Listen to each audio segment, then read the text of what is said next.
حكاية حكاية إنسان إنسان إنسان إنسان إنسان. ولأن لم يعد لوالديه القدرة على الحماية كالسابق، كان عليه بصديق إنتاه يرشده الطريق. ولأن له من حظ ما كان، فامتلك صديقان، ولكن يا للعجب، كانا مختلفان. أحدهما كان العقل ذو الحكمة والتفكير، والآخر كان القلب ذو العاطفة والإحساس، فلا يقبل بالتفكير عنوان.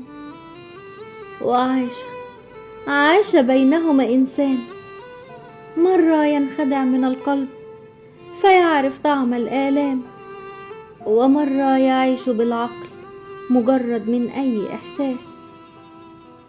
لذا عاش إنسان مشتت لسنوات، حائر بين كل هؤلاء، حتى تغير وضاع، فأصبح بقايا إنسان فقد الهوية والإنسانية، فقد من يكون، فلم يعد مع الوقت